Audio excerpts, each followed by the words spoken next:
오늘 보신 말씀은 신약성경 71면 마가복음 10장 17절부터 31절 말씀까지를 제가 한 절 읽고 여러분들 한 절 읽고 교독하며 읽도록 하겠습니다. 예수께서 길에 나가실새 한 사람이 달려와서 꿇어 앉아 묻자오되 선한 선생님이여 내가 무엇을 하여야 영생을 얻으리이까?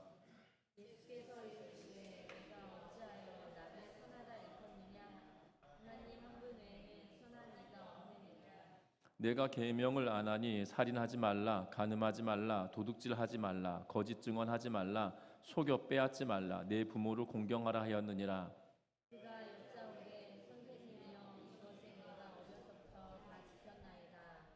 예수께서 그를 보시고 사랑하사 이르시되 내게 아직도 한 가지 부족한 것이 있으니 가서 내게 있는 것을 다 팔아 가난한 자들에게 주라. 그리하면 하늘에서 보화가 내게 있으리라. 그리고 와서 나를 따르라 하시니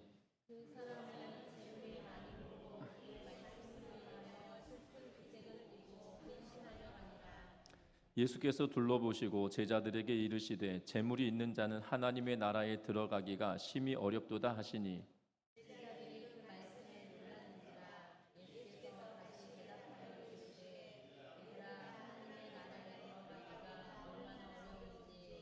낙타가 바늘귀로 나가는 것이 부자가 하나님의 나라에 들어가는 것보다 쉬우니라 하시니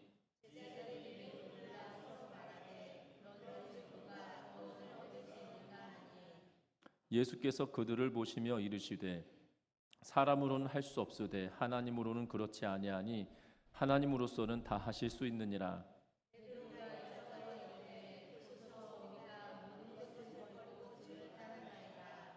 예수께서 이르시되 내가 진실로 너희에게 이르노니 나와 복음을 위하여 집이나 형제나 자매나 어머니나 아버지나 자식이나 전토를 벌인 자는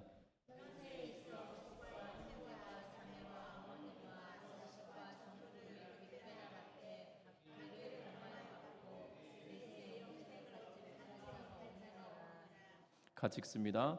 그러므로 먼저 된 자로서 나중되고 나중된 자로서 먼저 될 자가 많으니라.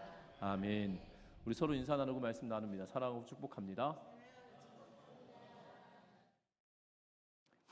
어느 날 하루살이와 메뚜기가 함께 놀고 있었습니다. 저녁 무렵이 되었을 때 메뚜기가 하루살이에게 이렇게 말합니다.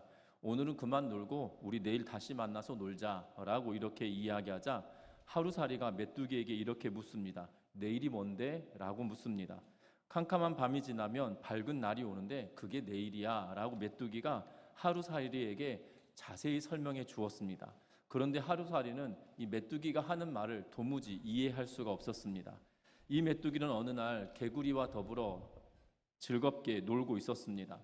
그런데 개구리는 이렇게 이야기합니다. 날씨가 추워지니 이제 그만 놀고 우리 내년에 따뜻한 봄에 다시 만나자라고 이렇게 이야기하자 메뚜기가 이렇게 말합니다. 내년이 뭔데? 라고 이렇게 말하는 겁니다. 그래서 개구리가 이렇게 말합니다. 추운 겨울이 지나고 따뜻한 날이 오는데 그것을 봄이라고 해. 그것을 내년이야 라고 이렇게 자세하게 설명해 줍니다. 그런데 메뚜기는 개구리의 말을 알아듣지 못하는 것을 보게 되죠. 사람은 죽은 뒤에 영생이 있습니다. 그런데 이 영생은 세상만 살아갔던 사람들에게 영생이 있다라고 말하면 사람들은 이렇게 말하겠죠. 영생이 뭐냐라고 물을 수 있을 것입니다. 분명한 것은 기독교의 복음에서는 영생의 소망에 관한 이야기들을 계속적으로 하고 있죠. 그래서 믿음을 가지고 있는 기독교 신앙을 가지고 있는 이들은 영생에 관한 희망과 또한 소망을 품고 살아가고 있는 그러한 모습을 보게 됩니다. 저와 여러분들이 현대를 살아가는 저와 여러분들도 그냥 하루하루의 현실에 얽매여 살아가는 것이 아니라 내세의 기쁨과 영생의 소망을 우리가 품고 살아가는 은혜가 있기를 주의 이름으로 부탁드립니다. 중요한 것은 우리가 영생을 누리고 살아가는 자들에게 가장 중요한 것이 있다라면 다른 것이 아니라 하나님과 함께 영원한 생명의 교제를 나누며 살아가는 것이다라고 말할 수 있을 겁니다. 예수 안에 영생이 있고 예수 안에 구원이 있으며 예수 안에 하나님의 나라가 있고 예수 안에 평안이 다 있지만 예수를 얻으면 다 얻는 것일 수 있지만 중요한 것은 주와 동행하는 삶, 이것이 빠져버린다라면 주 없이 사는 것과 다를 바가 없다라는 사실을 기억하면서 저와 여러분들이 영생의 소망을 품고 주와 동행하며 살아가는 우리의 삶이 되어지시기를 주의 이름으로 부탁드립니다. 특별히 오늘 성경 말씀에 보면 부자가 예수님께 나와 예수님께 영생을 어떻게 얻는지를 묻고 있는 내용으로부터 시작하고 있는 그러한 모습을 보게 됩니다. 그런데 이 부자에게 예수님과 이 부자가 대화를 나누고 이 부자가 근심하며 돌아갔다라고 성경은 이야기하고 있을 뿐만 아니라 제자들 또한 천국에 들어가는 것이 부자가 천국에 들어가는 것이 어렵다라는 말씀에 제자들도 흠칫 놀라고 있는 그러한 모습을 보게 되어집니다. 저와 여러분들이 이 본문의 말씀을 통해서 영생을 얻는 자는 어떠한 삶을 원하고 살아가야 되는지를 다시 한번 살펴보는 은혜가 있으시기를 주의 이름으로 부탁드립니다. 먼저 오늘 17절 말씀 다시 한번 같이 한번 읽어봅니다. 예수께서 길에 나가실새 한 사람이 달려와서 꿇어 앉아 묻자오되 선한 선생님이여 내가 무엇을 하여야 영생을 얻으리이까. 아멘. 오늘 예수께서 길에 나가실새라고 하면서 말씀을 시작하고 있는 것을 보게 됩니다. 마가는 예수님께서 계속적으로 예루살렘을 향해 가고 있는 여정을 말하고 있는 것을 보게 되고 그 가운데 예수님께서 이 예루살렘으로 향하여 가고 계심은 바로 십자가를 지시기 위하여 걸어가는 그 길이었음을 말씀하고 있는 것을 보게 됩니다.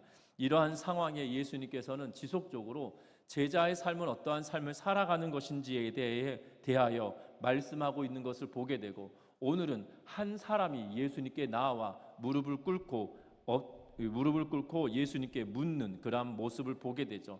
그 질문은 우리가 방금 읽었던 17절 하반절에 선한 선생님이여 내가 무엇을 하여야 영생을 얻으리까? 라고 질문을 하고 있는 것을 보게 됩니다.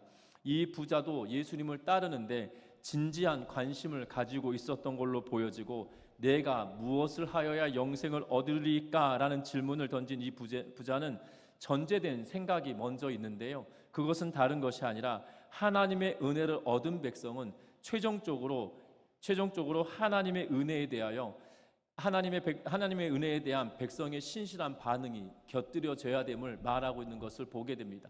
쉽게 설명하면 이 혈통으로 말미암아 구원받았다라고 여기기보다 내가 하나님의 은혜에 어떤 반응을 해야 내가 하나님의 백성된 영생을 얻게 되어지는 과정을 겪는가라는 것에 대하여 고민하고 있는 그러한 모습을 보게 된다는 거예요.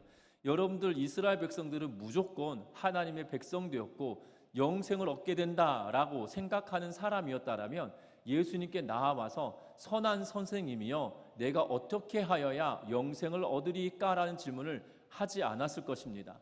이 사람은 유대인입니다. 그리고 부자입니다. 그럼에도 불구하고 예수님께 나와 선한 선생님이여 내가 어떻게 하여야 영생을 얻을 수 있습니까? 라고 하며 내가 어떻게 하면 하나님의 나라에 들어갈 수 있나요? 라고 지금 질문을 하고 있다라는 거예요.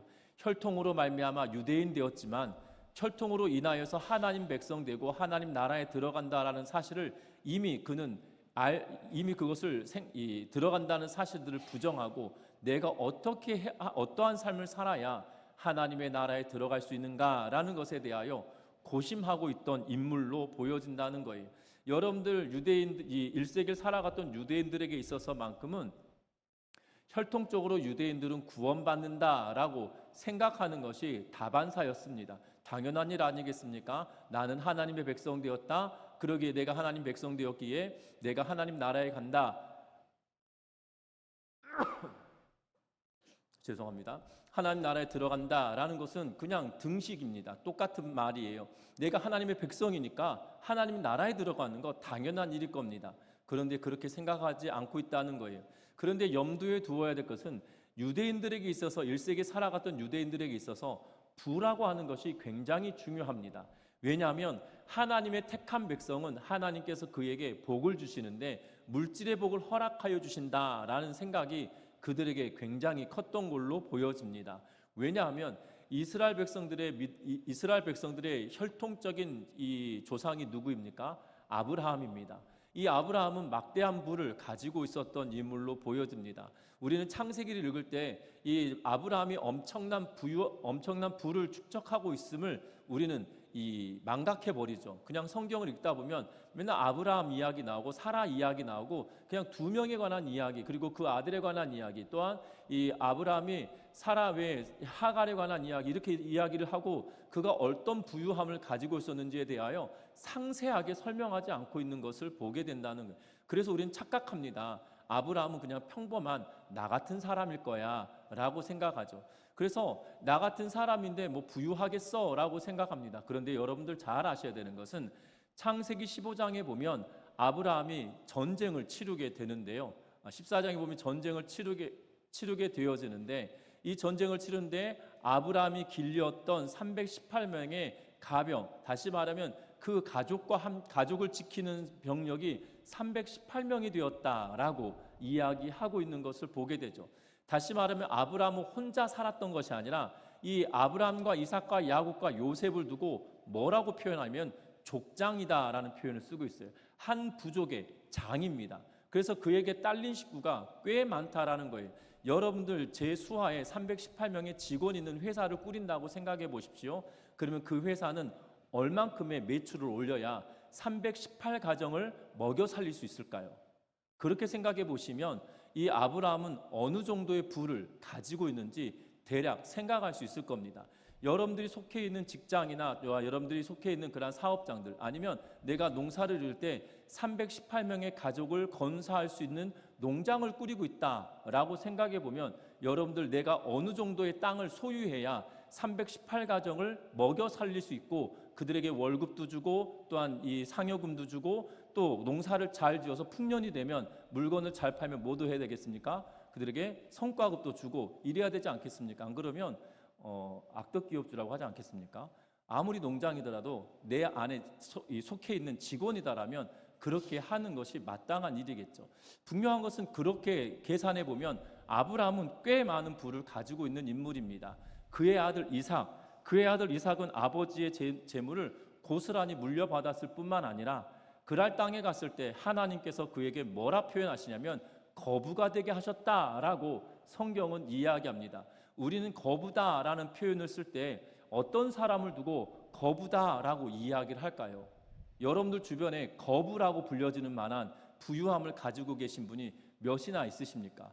저는 제 주변엔 거부가 없는 것 같아요. 제 주변엔 거부가 없는 것 같아요. 거부 그러면 한 기업을 한 10개 정도 있는 그룹의 회장 정도 돼야 뭐 거부다 뭐 이런 느낌일 텐데 기업을 뭐 10개 꾸릴 만한 인물은 없는 것 같고요. 그래서 그냥 부유한 사람은 몇 있는 것처럼 느껴지는데 그 사람들이 거부다라고 생각은 들지 않은 것 같아요. 근데 하나님이 이 모세가 뭐라고 표현하고 있냐면 이삭은 거부다라고 말합니다. 또한 그의 아들 이삭의 아들 야곱이 있죠.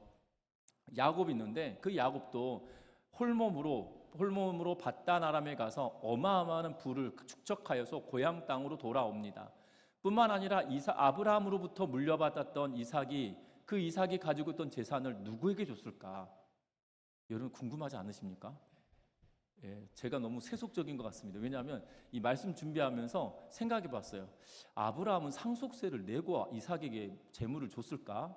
그러면 당시 상속세를 준다면 이 나라에 속한 것이 아니니까 상속세도 안 내고 고스란히 줬을 텐데, 그러면 아브라함이 주었던 재산, 이삭이 만들었던 재산, 그리고 이삭이 만들었던 재산을 그러면 집에 남아있던 20년 동안이나 집에 남아있던 에서에게 고스란히 다 준 건 아닐까라는 생각이 들지 않으시나요? 그래서 400명의 군대를 이끌고 야곱을 만나러 간다라고 이야기할 때 출발점이 세일산이에요. 다시 말하면 아버지 이삭이 있던 지역과 다른 곳에서 살고 있었음에도 불구하고 이 400명의 군사를 길러낸다라는 것은 그도 어마어마한 부유함을 소유한 인물로 비춰지죠. 반면에 그는 이스라엘의 조상이 아닌 야곱 이스라엘 조상이니 그의 조상이라 불려졌던 야곱도 어마어마한 부유함을 누리고 있는 것을 보게 되죠. 이삭이 죽고 난 이후에 이 마물의 상수리, 다시 말하면 헤브론이라고 하는 땅에서 야곱과 에서가 함께 살 수 없어서 에서가 그가 속한 모든 것을 끌고 자신이 살고 있던 지역으로 옮겨갑니다. 그런데 성경은 뭐라고 평가해 놓고 있냐면 둘의 재물이 너무 많아서 함께 살 수 없었다.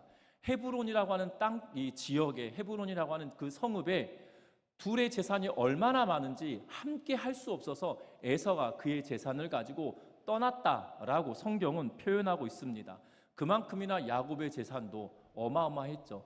그러하기 때문에 그들의 믿음의 조상들이 하나님께서 복을 주셨기에 부유함, 1세기를 살아갔던 유대인들에게 하나님의 백성, 하나님을 잘 섬기면 부유함이 따라온다라는 생각이 전제되어져 있어요. 그래서 어찌 보면 이 부자 청년이라 불려지는 이 사람조차도 어찌 보면 나는 하나님께 복을 받았어. 하나님의 택한 백성이어서 나는 하나님께로부터 복을 받았어라고 생각할 수 있을 것임에도 불구하고 이 사람은 뭐라고 하냐면 선한 선생이여 내가 무엇을 하여야 영생을 얻을 수 있습니까? 라고 하며 한 예수님께 질문을 하고 있다는 겁니다. 그때 예수님께서 말씀하시죠. 뭐라고 말씀하시냐면 왜 나보고 선한 선생이라고 하느냐? 선한 분은 오직 하나님밖에 없다. 선한 이는 오직 하나님 한 분 외에 선한 이가 없다라고 말씀하시며 그에게 뭐라고 이야기하냐면 네가 계명을 안 하니 그것을 지켜 행하라라고 말씀합니다. 우리는 알고 있는 10계명의 5계명부터 10계명까지 10번째 계명까지 6가지의 내용을 말하고 있는 것을 보는데요. 그 내용을 지키라라고 말하자 이 젊은 부자가 뭐라고 이야기하냐면 내가 여짜오되 20절 말씀 보면 내가 어려서부터 그것을 다 지켰습니다 라고 말하고 있는 그러한 모습을 보게 되어집니다. 이 계명을 지켰다라는 의미는 그가 교만함을 나타내고 있는 것이 아니라 그가 얼마나 이 영생에 관한 진지한 태도를 그가 가지고 지금 평생 살아왔는지를 보여주는 그러한 대목일 겁니다. 교만하기보다도 그가 살고 있는 최종적인 삶의 충실함을 어떻게 하면 내가 구원을 얻고 어떻게 하면 하나님의 백성 되고 어떻게 하면 영생을 얻을 수 있는가에 대한 심도한 고찰을 하고 그것에 따른 삶의 양식으로 계명을 어려서부터 다 지켰다라고 생각하고 있다라는 거죠. 그가 삶의 태도가 여기에 집중되어 있음을 말하고 있을 뿐만 아니라 그의 주장은 악의가 있는 것도 아니고 교만하여서 그렇게 말하는 것도 아니고 그의 삶이 그렇게 살아왔음을 말하고 있는 것을 보게 됩니다. 그런데 예수님께서는 이 부자에게 뭐라고 말씀하시냐면 너에게 부족한 것이 한 가지 있다라고 말합니다. 우리 21절 말씀 다 같이 한번 읽어볼까요? 예수께서 그를 보시고 사랑하사 이르시되 내게 아직도 한 가지 부족한 것이 있으니 가서 내게 있는 것을 다 팔아 가난한 자들에게 주라. 그리하면 하늘에서 보화가 내게 있으리라. 그리고 와서 나를 따르라 하시니 아멘. 오늘 예수님께서 이 부자에게 뭐라고 말씀하십니까? 내게 한 가지 부족한 것이 있다. 그것은 다른 것이 아니라 네가 가지고 있는 모든 것을 팔아서 가난한 자들에게 나누어 주어라 라고 말씀합니다. 이 말씀에 오늘 22절 보니까 이 사람이 어떻게 합니까? 22절 말씀도 같이 읽습니다. 그 사람이 재물이 많은 고로 이 말씀으로 인하여 슬픈 기색을 띠고 근심하며 가니라 라고 오늘 성경 말씀은 이야기합니다. 다시 말하면 재산이 너무 많은 거예요. 그래서 그 재산을 다 팔아서 가난한 자에게 나누어 주라 라고 말씀하시자 재물이 많아서 이 말씀 때문에 그가 근심하며 슬픈 기색을 띠고 근심하며 갔다라고 말합니다. 왜 슬프고 왜 근심이 될까요? 왜 슬프고 왜 근심이 될까요? 재산을 포기할 수 없으니까. 지금 예수님께서 다 팔아가지고 가난한 자들에게 나눠줘라. 그러면 너에게 영생이 있을 거야 라고 했습니다. 그는 영생을 얻기 위해 평생을 수고했습니다. 어렸을 적부터 계명을 다 지키고 순종했다는 거예요. 심지어 이 이웃에게 대한 사랑의 내 이웃을 내 몸같이 사랑하라는 이 말씀에 깃대어서 그는 평생을 그렇게 살아왔습니다. 그러면 영생을 얻을 수 있으리라 라는 생각을 가지고 있었는데 중요한 것은 예수님께서 뭐라고 말씀하시냐면 재산 다 팔아서 가난한 자에게 줘라 라고 하니 지금 오늘 본문 자체로만 보면 이 부자에게는 구원이 있을까요? 없을까요? 없죠. 왜냐하면 그 뒤에 23절 말씀에 보면 재물이 있는 자는 하나님의 나라에 들어가기가 심히 어렵도다 라고 말씀합니다. 더불어 뭐라고 이야기하냐면 얼마나 어려운지 25절에 보면 낙타가 바늘기로 나가는 것이 부자가 하나님의 나라에 들어가는 것보다 쉬우니라 라고 말씀합니다. 그래서 혹자들은 이 낙타가 바늘기로 지나가는 것이 부자가 하나님 나라에 들어가는 것보다 쉽다라고, 다시 말하면 낙타가 바늘길을 들어가는 게 부자가 천국 가는 것보다 쉬워라고 말하고 있는 거죠. 그래서 이 본문을 읽을 때 해석하면서 혹자들은 이렇게 해석합니다. 뭐라고 해석하냐면 이 낙타라고 하는 단어가 실이라고 하는 단어와 발음이 비슷해요. 그러니까 헬라어로 이 낙타라고 하는 단어와 실이라고 하는 단어가 비슷합니다. 낙타는 카멜로스라고 불려지고요. 그리고 이 밧줄이라고 불려지는 카밀로스라고 해요. 그래서 밧줄과 이 낙타가 비슷하여서 아마 밧줄 아니겠냐. 그래서 밧줄을 바늘귀에 꼽는 거 차라리 그게 좀 쉽지 않겠냐. 뭐 이렇게 인간적으로 해석하는데요. 낙타가 맞는 것 같습니다. 또 어떤 분은 이렇게 해석합니다. 뭐라고 이야기하냐면 예루살렘 성에 바늘의 귀라고 불려지는 이 문이 있다는 거예요. 바늘의 귀라고 하는 이스라엘의 이 예루살렘 성에 여러 가지 문이 있는데 바늘의 귀라고 불려지는 문이 있는데 낙타가 그것을 지나들게 됐다라고 해석하는 분도 있는데, 그러면 이 본문의 앞뒤를 따져보면 그 말도 틀린 것 같아요. 여기선 실제로 낙타가 바늘길을 들어가는 것이 부자가 천국에 가는 것보다 더 쉽다라고 이야기하고 있는 말씀을 보게 되죠. 그러면 우리는 이 말씀을 보면 우리는 오늘 밤부터 이런 결단을 해야겠죠. 나는 부자가 되지 말아야겠구나 라고 결단을 할 수 있는데요, 그런 말을 하는 게 아니에요. 여러분들 잘 보시면 아브라함에게 하나님께서 왜 부유함을 허락하시고 야곱과 이삭과 요셉에게 부유함을 허락하셨을까요? 또한 이스라엘 백성들이 출애굽을 하면서 이스라엘 백성들에게 출애굽을 할 때 그냥 쫓겨나면 될 것 아니겠습니까? 그냥 노예 상태에서 그냥 벗어나면 되는데 뭘 이야기하고 있냐면 아브라함이 애굽 땅을 떠날 때 금과 은과 이 짐승이 풍부하였다라고 이야기하고 있는 것처럼 그들도 많은 재물을 가지고 나오게 될 것이다 라고 창세기 15장에 이야기하시고, 실제로 출애굽기의 말씀을 통해서 보면 이스라엘 백성들이 떠나올 때 애굽의 사람들이 그들의 폐물을 던져주고 그들의 옷가지를 던져주며 그들을 쫓아내고 있는 그러한 모습을 보게 되죠. 수많은 재물을 가지고 나옵니다. 그 재물이 성막을 짓는 데 사용되기도 하고 또한 그들이 금송아지를 만든 데도 사용하기도 하고 하는 모습을 보게 되죠. 여러분들 그렇다면 하나님께서 그들이 부유하면 천국에 들어가지 못한다, 부유한 자는 하나님 나라를 볼 수 없다라고 말하면 이스라엘 백성들이 출애굽을 할 때 아무것도 가지고 오지 않고 그냥 그들이 살았던 그대로 나오는 게 마땅한 일일 거예요. 그런데 성경은 그렇게 말하지 않죠. 오늘 본문이 말하고 있는 것은 너에게 한 가지 부족한 것, 이것이 중요한 거겠죠. 한 가지 부족한데 무엇이 부족하다고 이야기하냐면 하나님의 나라에 대한 소망과 열망보다 이 재물에 대한 열망이 더 크다라는 거예요. 그래서 이것을 모두 팔아, 다시 말하면 하나님의 나라에 들어가는데 영생의 소망을 너가 가지고 있다라면 이 영생의 소망에 걸림돌이 있다라면 그것을 치워내라 라고 지금 말씀하고 있는 그러한 모습을 보게 된다는 겁니다. 여러분들 그것을 치워내고 하나님께서 허락하시는 영생에 가깝게 그것을 내어놓으라고 말씀하고 있는 그러한 모습을 보게 되죠. 분명한 것은 부자이기 때문에 천국 가는 것이 어려운 것이 아니라 이 사람에게 있어서만큼은 하나님의 나라를 갈망하지만 그 하나님의 나라를 갈망하는 그 열망보다 재물에 대한 사랑의 마음이 더 크기 때문에 그는 근심하고 슬픈 기색을 띠고 예수님을 떠났다라고 성경은 말하고 있다는 거예요. 저와 여러분들이 믿음 생활해가며 하나님의 나라와 의를 위해 수고하며 나아갈 때 하나님은 우리들에게 은혜와 긍휼을 베풀어 주시는 이심을 분명히 믿고 나아가는 은혜가 있으시기를 주의 이름으로 부탁드립니다. 또한 현재를 살아갈 때 하나님보다 더 사랑하는 그 무엇이 내 하나님을 사랑하는 마음을 거리끼게 하고 있다라면 그것을 제거하는 은혜가 있으시기를 주의 이름으로 부탁드립니다. 그래서 예수님은 이렇게 말씀하십니다. 내 부모나 형제나 자매를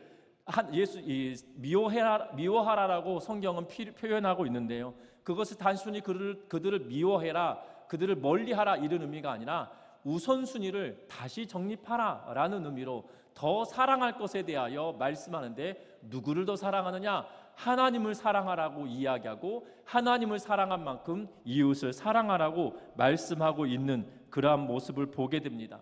그런데 더 놀라운 것은 이제 제자들의 반응이죠. 지금 제자들이 그 부자가 가는 것을 보고 이 제자들이 그 예수님께 묻고 있는 모습을 보게 됩니다. 왜 그럴까요? 왜 예수님의 제자들이 이것을 묻고 있는 것일까요? 지금 그들의 관심은 예수님께서 메시아로 이 땅에 오셔서 지금 예루살렘에 가면 놀라운 일이 일어날 건데 예수님이 이제 이 나라의 왕이 될 거야 라고 생각하죠. 그래서 그의 제자들이 예수님에 대하여 예수님께서 이 왕자에 오르시면 나는 한쪽 편에 나는 이쪽 편에 영의정과 자의정을 세워주십시오 라는 논쟁을 벌였던 그러한 모습을 봅니다. 그러면 지금 논쟁을 벌이는데 왕이 되어지고 예수님이 왕 되신다라면 내가 우의정이 되고 좌의정이 될 겁니다. 그러면 그들은 부유해질까요? 여전히 가난할까요? 관심사가 지금 내가 나라의 큰 재상이 되어지고 나라의 큰 위치를 차지하면 당연히 부를 하나님께서 부어주실 거다라고 생각합니다. 근데 예수님 뭐라 하신 거예요? 부자가 하나님 나라에 가는 것은 낙타가 바늘길을 지나가는 것이 훨씬 쉽다라고 이야기하면서 부자가 천국 가는 게 어려워라고 말하면 지금 제자들의 마음은 어떨까요? 지금 덜컥 내려앉은 거겠죠. 왜냐하면 나도 지금 예수님이 왕 되면 그 옆에서 그 제상을 하면서 하나님께서 부어주시는 복을 누리며 살아갈 거라는 기대와 꿈을 가지고 있는데 그 기대와 꿈은 완전히 무너져 버린 상황임을 볼 수 있습니다. 그런데 예수님께서 제자들에게 뭐라고 말씀하십니까? 부유함의 문제가 아니라 이스라엘 백성들은 지금 부자가 되는 것은 하나님께서 주신 복이다라고 여기며 살아갔는데 중요한 것은 오늘 성경은 이렇게 말씀하시죠. 27절 말씀 같이 한번 읽어봅니다. 27절의 말씀입니다. 예수께서 그들을 보시며 이르시되 사람으로는 할 수 없으되 하나님으로는 그렇지 아니하니 하나님으로서는 다 하실 수 있느니라. 아멘. 다시 말하면 구원에 관한 것은 부유하고 가난함의 문제가 아니야. 부자라고 천국 못 가는 게 아니야. 지금 중요한 것은 그의 마음이 재물에게 있기 때문에 하나님께로 가까이 나아가지 못하는 거야 라고 말씀하시며 뭐라고 이야기하시냐면 하나님은 모든 것을 할 수 있는 것이다.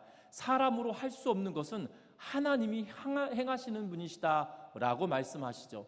여러분들 구원을 내가 이룰 수 있을까요? 아니라는 겁니다. 우리는 죄 많은 인생이기에 우리 스스로가 구원받을 수 없어요. 여러분 어렸을 때 전에도 설교하면서 예화로 들었던 기억이 나는데요. 초등학교 다닐 때 토요일 오후가 되어지면 그 당시 미국 드라마라고 하잖아요.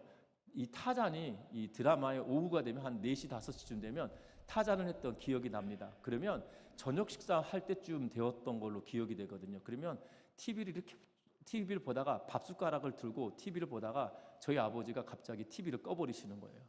예, 밥 먹어라 이러시면서. 예, 근데 지금 이 타이밍에 타잔이 고함을 쳐야 되는 타이밍인데 이런 타이밍인데 딱 꺼버리셔서 마음이 얼마나 철통할 때가 있었는데요. 여러분들 그 능력자인 타잔도 때로는 늪에 빠질 때가 있습니다. 예, 그 드라마상 늪에 빠지면 그 누군가가 도와주죠. 그러니까 늪에 빠진 사람과 똑같아요. 아무리 능력자인 타잔도 혼자 힘으로 그 늪을 빠져나오지 못했던 것을 봅니다. 우리 인생이 죄 많은 인생이 그거예요. 늪에 빠진 인생이에요. 스스로 빠져나올 수 없어요. 어떤 수단과 방법으로 발버둥 치면 더 깊이 수렁에 빠질 뿐입니다. 그 인생이 스스로 구원할 수 없겠죠. 하지만 하나님은 우리를 구원하시는 분이시다라고 말씀하고 있는 거죠. 중요한 것은 하나님께서 나를 구원시키실 때 무엇으로 구원시키실까요? 믿는 마음으로. 하나님을 향한 그 사랑의 마음이 우리에게 있을 때, 아니 하나님께서 그 사랑의 마음 우리에게 주실 때, 그 사랑을 하나님을 향한 사랑이 더욱더 깊어져 갈 때, 그 은혜가 우리에게 충만하게 경험되어질 때 그 사랑을 확인하며 나아가는 것 아니겠습니까? 하나님은 하실 수 있는 거예요. 중요한 것은 구원을 이루는데 걸림돌이 있다라면 그것을 치우라라고 말씀하고 있다는 겁니다. 그러면서 제자들은 말합니다. 뭐라고 이야기하냐면 29절에 베드로가 이렇게 말합니다. 베드로가 여짜오되 이르되 보소서 우리가 모든 것을 버리고 주를 따랐나이다 라고 말하죠. 이제 예수님을 나의 삶의 우선순위로 두고 내가 주님을 따랐습니다 라고 고백하죠. 그건 사실입니다. 누가복음 5장에 보면 베드로에게 배를 띄우라고 이야기하시고 예수님 그 위에서 말씀을 가르치시고 그리고 베드로에게 말씀하시죠. 이 깊은 곳에 가서 그물을 던져라 라고 말합니다. 그때 베드로가 뭐라고 이야기합니까? 내가 밤새도록 수고했지만 얻은 것이 없지만 말씀에 의지하여 내가 그물을 내리리이다 라고 하고 그물을 내려서 고기를 잡았는데 어마어마하게 잡아서 2배가 가득하여서 물에 잠길 만큼 얼마나 고기가 많이 잡혔는지 배가 그 고기의 무게 때문에 가라앉아서 그 물에 잠길 만큼 이 어마어마한 고기를 잡았다라고 성경 이야기하고, 그리고 뭐라고 이야기하냐면 주여 나를 떠나소서 나는 죄인입니다 라고 고백하죠. 그때 예수님께서 나를 따르라 너로 하여금 사람 낚는 어부가 되게 하겠다라고 말씀하시자 어구를 버리고 가족도 뒤로 하고 예수님을 쫓았던 베드로였습니다. 베드로가 지금 그 이야기를 합니다. 그때 예수님께서 뭐라고 이야기하십니까? 뭐라고 이야기하시냐면 오늘 성경 29절 말씀 같이 읽어봅니다. 29절의 말씀입니다. 내가 진실로 너희에게 이르노니 나와 복음을 위하여 집이나 형제나 자매나 어머니나 아버지나 자식이나 전토를 벌인 자는 30절도 읽습니다. 현세에 있어 집과 형제와 자매와 어머니와 자식과 전토를 100배나 받되 박해를 겸하여 받고 내세 영생을 받지 못할 자가 없느니라. 아멘. 오늘 성경에 보니까 버린 자는 이라고 이야기하고 있어요. 그리고 다시 몇 배를 받는다고요? 100배를 받는다라고 기록합니다. 여러분들 버렸는데 100배로 주시겠다라고 약속하세요.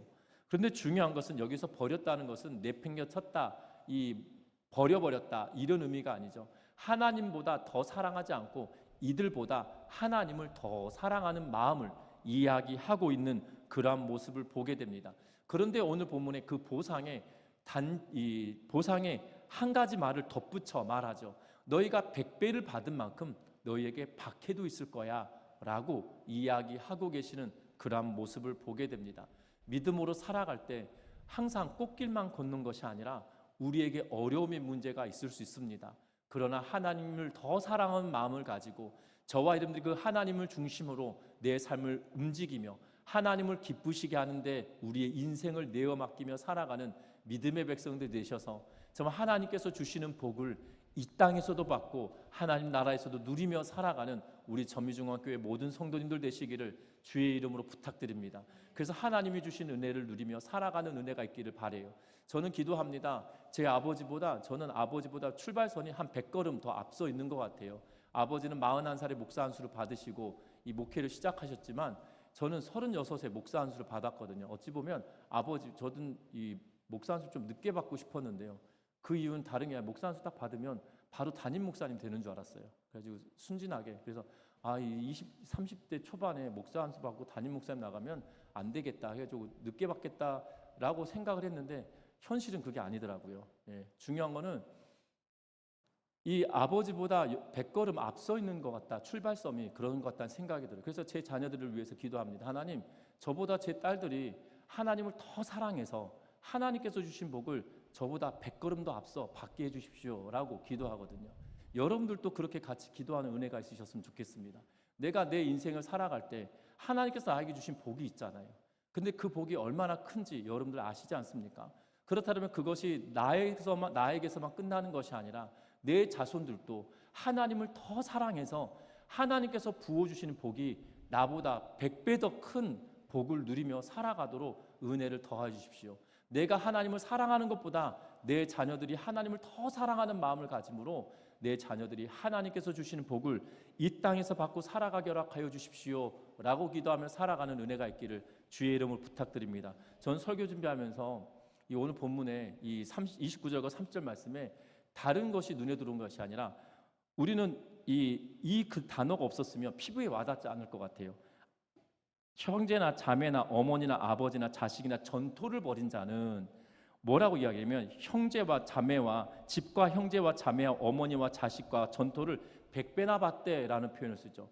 그러면 여러분들 부모가 100배가 되면 시어머니가 100배 생긴다 생각해 보십시오. 깝깝하지 않겠습니까? 중요한 것은 내 형제가 100명이 늘어난다고 생각해 보십시오. 그러면 밥을 100그릇 차려야 되는 그러한 상황이면 깝깝할 텐데 근데 피부에 딱 와닿도록 뭐라 하냐면 전토를 100배나 주신다. 땅과 이 밭을 100배로 주시겠다라고 약속하고 계시죠. 근데 실제적인 거 아니겠습니까? 우리가 하나님의 말씀을 붙들고 살아낼 때 이 세상의 가치를 더 의지하며 살아가는 것이 아니라 하나님을 더 의지하는 삶을 살아감으로 말씀에 깃대어서 말씀을 붙들고 끝까지 살아내는 삶을 살아갈 때 하나님께서 책임져 주시는 은혜를 경험하는 우리 전미중앙교회 모든 성도님들 되시기를 주의 이름으로 부탁드립니다. 그래서 이 땅의 삶을 살아갈 때 하나님께서 나에게 주시는 복을 내가 경험했다고 하며 내 형제에게, 내 자매에게, 내가 하나님 믿고 살아냈더니 하나님께서 나에게 이렇게 복을 주셨어 라고 고백하며 살아가는 우리 점유중앙교회 모든 성도님들 되시기를 주의 이름으로 부탁드립니다. 말씀을 맺으려고 합니다. 우리는 하나님을 향하여 나아갈 때 우리는 이 땅의 삶을 그냥 이 땅에 주어진 삶을 그냥 만족하며 살아갈 때가 더 많습니다. 왜냐하면 바울 사도가 우리에게 이렇게 말했죠. 우리가 자족할 줄 알았다, 자족함을 배웠다라는 표현 때문에 우리가 지금 이렇게 사는 것이 당연하고 이것에 만족하며 살면 돼라고 생각할 수 있습니다. 그런데 성경은 그렇게 말하지 않아요. 믿음으로 살아내고 말씀으로 살아내고 하나님 중심으로 살아내면 하나님께서 널 그대로 두지 않으셔. 하나님께서 너에게 복의 복을 더하여 주실 거야 라고 말씀합니다. 그래서 야베스가 기도하죠. 내가 나의 지경을 넓혀달라고 기도하고 정말 나에게 복의 복을 더하여 주시라고 기도합니다. 그랬더니 그에게 하나님께서 그가 구한 대로 응답하여 주심을 말씀하고 있는 것을 보게 되죠. 야베스가 누렸던 복을 왜 우리는 못 누리냐는 거예요. 야베스가 간구하고 기도했던 것을 왜 우리는 못 누릴까요? 그것은 내 삶에 하나님이 우선이 아니라 다른 것이 우선이니까 누리지 못하고 받지 못하는 거 아니겠습니까? 저와 여러분들이 하나님 중심의 우선순위를 두고 믿음으로 살아냄으로 말미암아 야베스가 구하였던 대로 저와 여러분들도 구하고 하나님께서 주신 복을 저와 여러분들이 누리며 살아감으로 이 땅에 하나님은 살아계십니다라고 증거하며 살아가는 우리 점유중학교의 모든 성도님들 되시기를 주의 이름으로 부탁드립니다. 기도합니다.